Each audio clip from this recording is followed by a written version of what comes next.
শিলাদিত্য আৰু গৰুৰ পিছফালৰ মাজত পাৰ্থক্য কি জানানে? গৰুৱে পিছফালে হাগে আৰু শিলাদিত্যই মুখেৰে হাগে। এইখিনি কৈছো বাছ। পাগলে কি নকয় আৰু ছাগলীয়ে কি নাখায়, এই কথাষাৰ একচুৱেলি সমাজৰ এনেকুৱা কিছুমান মানুহৰ ওপৰত কোৱা হয় যাৰ মানে সমাজত চুই পৰিমাণ মানে কোনো সন্মান নাই, কোনেও দাম নিদিয়ে। মই কাৰ কথা ক'বলৈ গৈ আছো হয়তো তোমালোকে গম পাই গৈছা, হোজাই জিলাৰ প্ৰাক্তন MLA শিলাদিত্যৰ কথা। শিলাদিত্যৰ ক্ষেত্ৰত MLAৰ ফুল ফৰ্ম মূৰ্খ লিডাৰ অফ আছাম বুলিয়ে হ'ব মোৰ মতে, কাৰণ তাৰ নিচিনা মূৰ্খ মানুহ অসমত যে দ্বিতীয় আৰু এজন আছে সেয়া সন্দেহজনক। দুদিন আগত কি মন্তব্য কৰিছে হয়তো তোমালোকে জানাই যে ভাৰতৰ মুছলমানসকলে আজান বন্ধ কৰি দিব লাগে, আজান দিয়া মানে আজান দি চোৰ ডকাইত বিলাকক মছজিদলৈ বান্ধি আনা, এনেকুৱা ধৰণৰ মানে সাম্প্ৰদায়িক মন্তব্য, এনেকুৱা ধৰণৰ মানে নিজ মন্তব্য, এনেকুৱা ধৰণৰ তুচ্ছ মন্তব্য আগবঢ়াইছে। মই কেলা তাক এটা কথা ক'বলৈ বিচাৰো যে তোৰ বাপেৰৰ বাপেক যদি আহি যায় তই আজান বন্ধ কৰিব পাৰিবি জানো? হা, তোৰ বাপেৰৰ যদি বাপেক আহি যায় তই আজান জানো বন্ধ কৰিব পাৰিবি? হা, মোৰ যদি সম্ভৱ হয় ন মই তোৰ বুকুৰ ওপৰত উঠি আজান দিম। গম পাইছো নে কি কৈছো? মোৰ যদি সম্ভৱ হয় এনেকুৱা মই বুকুৰ ওপৰত উঠি আজান দিম তোৰ। আল্লাহ যদি মোক কোনোদিন কামিয়াব বনাই মই তোৰ ঘৰৰ সীমাৰ লগত মই মছজিদ বনাম আৰু মাইকত আজান দিম, চাম তই কি কৰ। ये बड़ी अच्छी बात कही आप। চালা কুকুৰ, দেশত কিমান ধৰণৰ সমস্যা আছে, ধৰি লওক শিক্ষাৰ সমস্যা আছে, অৰ্থনৈতিক সমস্যা আছে, মুদ্ৰাস্ফীতিৰ সমস্যা আছে, চব বস্তুৰ দাম বাঢ়ি আছে, সেইবিলাকৰ ওপৰত ৰাজনৈতিক সমস্যা ৰাজনৈতিক সমস্যাটোকতো ৰাজনীতিক কোনো দাম নিদিয়ে, মই পাহৰি গৈছো। কিমান ধৰণৰ সমস্যা আছে, শিক্ষাৰ সমস্যা, শিক্ষাক লৈ কিবা ক, মূল্যবৃদ্ধি লৈ কিবা ক, বস্তুৰ দাম বাঢ়ি আছে, এইবিলাক কৈ তই ফেমাছ হ'ব বিচাৰিলে পাৰিবি। তই যে যিবিলাক কথা মন্তব্য কৰিছ, যিবিলাক কথা কৈ আছ, সেইবিলাকক তোক জোতা মাৰিব। ইভেন মই যদি পাওঁ তোক ন আগত। বন্ধুসকল, মই তাৰ প্লেনিং সম্পূৰ্ণ গম পাই গৈছো। সি মানে লাইমলাইটত আহিব বিচাৰিছে, গম পাইছানে? লাইমলাইটত মানে আগতে আহিব বিচাৰিছে। সি ভাবিছে অসমৰ মানুহে তাক পাহৰি গৈছে, তাৰ কথা নকয়, তাৰ কথা চিন্তা চৰ্চা নকৰে, তাৰ কথা কাৰো মুখত নাই, অসমৰ মিডিয়াৰ মানে মুখতো নাই। মানে সি ভাবিছে আকৌ লাইমলাইটত আহিব, আকৌ মানুহ ফেমাছ হ'ব, আকৌ মানুহৰ মুখে মুখে তাৰ নাম চলিব, এইটোৱে তাৰ চিন্তা। মই ভালকে গম পাইছো সি মানে লাইমলাইটত আহিব বিচাৰিছে, সি ফেমাছ হ'ব বিচাৰিছে, আকৌ মানে মানুহৰ চৰ্চাত থাকিব বিচাৰিছে, মানে চবৰ মানে মাইণ্ডত থাকিব বিচাৰিছে। এইটোৱে তাৰ ধান্দা, বেলেগ একো নাই।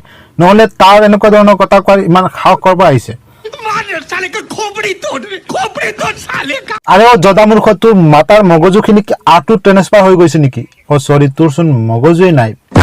আৰু এটা কথা শুনিলো, তই যিখিনি কৰি আছ ন, তই ঘেণ্টা একো কৰিব নোৱাৰ, চাই ল'ম আমি, তই ঘেণ্টা একো কৰিব নোৱাৰ। মুখখন আছে কাৰণে ইমান পেল পেলাই আছো, নহলে কেতিয়াবা সাহস থাকিলে আমাৰ মাজত চিন পাই যাবি।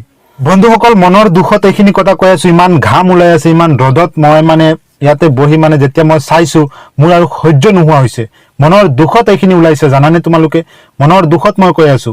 বন্ধুসকল, মোৰ ঘৰৰ ওচৰতে মন্দিৰ আছে, মোৰ ঘৰৰ ওচৰতে, বেছি দূৰ নহয়, অলপ দূৰতে মন্দিৰ আছে, আৰু তাতে পূজা হলে আমি পূজা চাব যাওঁ। কেতিয়াবা কোনো ডাঙৰ ডাঙৰ ফেষ্টিভেল হলে মোৰ ফ্ৰেণ্ড আছে, হিন্দু ফ্ৰেণ্ড আছে মোৰ, যিবিলাক কোনো কেতিয়াবা মানে ফেষ্টিভেল হলে কিবা হলে আমাক মাতে, আমি যাওঁ।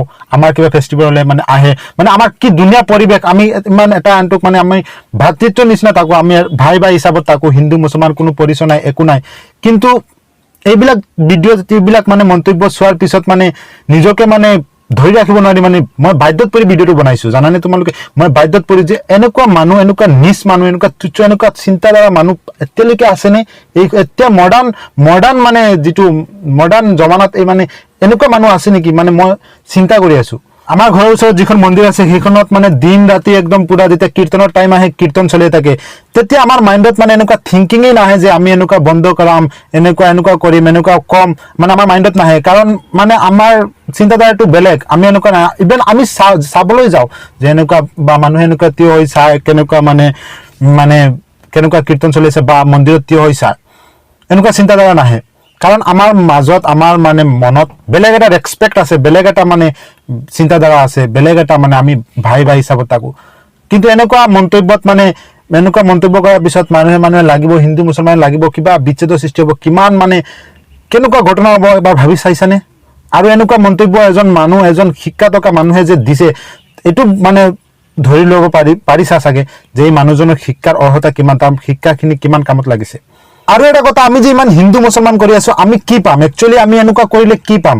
আমি মুছলমানসকলেও বা আমি হিন্দুসকলেও যে আমি এনেকুৱা বিচ্ছেদৰ সৃষ্টি কৰিলে আমি একচুৱেলি কি পাম? ইয়াৰ পৰা আমি কি পাম?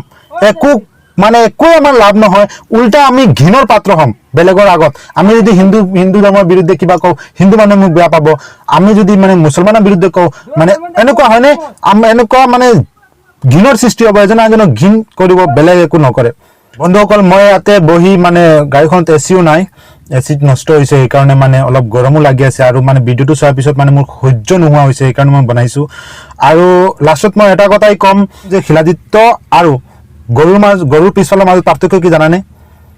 গৰুৱে পিছফালে হাগে আৰু শিলাদিত্যই মুখেৰে হাগে, এইখিনি কৈছোঁ বাছ। আৰু এটা কওঁ লাষ্টত, আৰু এবাৰ কৈ আছোঁ যে শিলাদিত্য, তই ঘেণ্টা একো কৰিব নোৱাৰ, আৰু এইখিনি থিংকিং তোৰ মাথাৰ পৰা ওলাই দে।